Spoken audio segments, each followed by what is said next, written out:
Theatre style popcorn ఇంట్లోనే చాలా ఈజీగా చాలా టేస్టీగా ఎలా తయారు చేసుకోవాలో చూపించబోతున్నాను. ఇందులో ఒక్క సీడ్ కూడా వేస్ట్ కాకుండా ప్రతి ఒక్క సీడ్ పాప్ అవుతుంది. ఫస్ట్ అయితే కొంచెం ఆయిల్ వేసుకోవాలి. ఆయిల్ కొంచెం లైట్గా ఎక్కువగా వేసుకోవాలి. అలా అయితేనే పాప్కార్న్ మంచిగా పాప్ అవుతాయి. తర్వాత కొంచెం ఉప్పు, కొంచెం పసుపు వేసుకొని ఇందులో పాప్కార్న్ సీడ్స్ వేసుకోవాలి.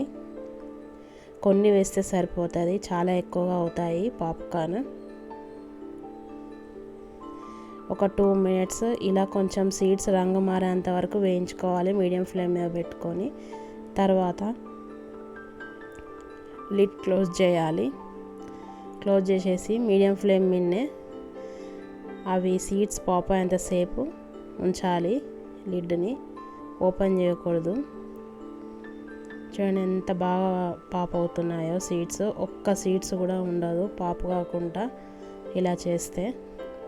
థియేటర్లోనే ఎంతో డబ్బులు పోసి కొనుక్కుంటాం కదా, ఇంట్లో కొన్ని సీడ్స్ వేస్తే చాలు, చాలా ఎక్కువగా వస్తాయి పాప్కార్న్.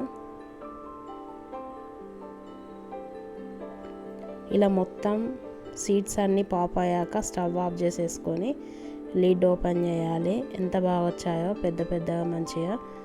అంతే, ఎంతో సింపుల్గా పాప్కార్న్ తయారైపోయింది.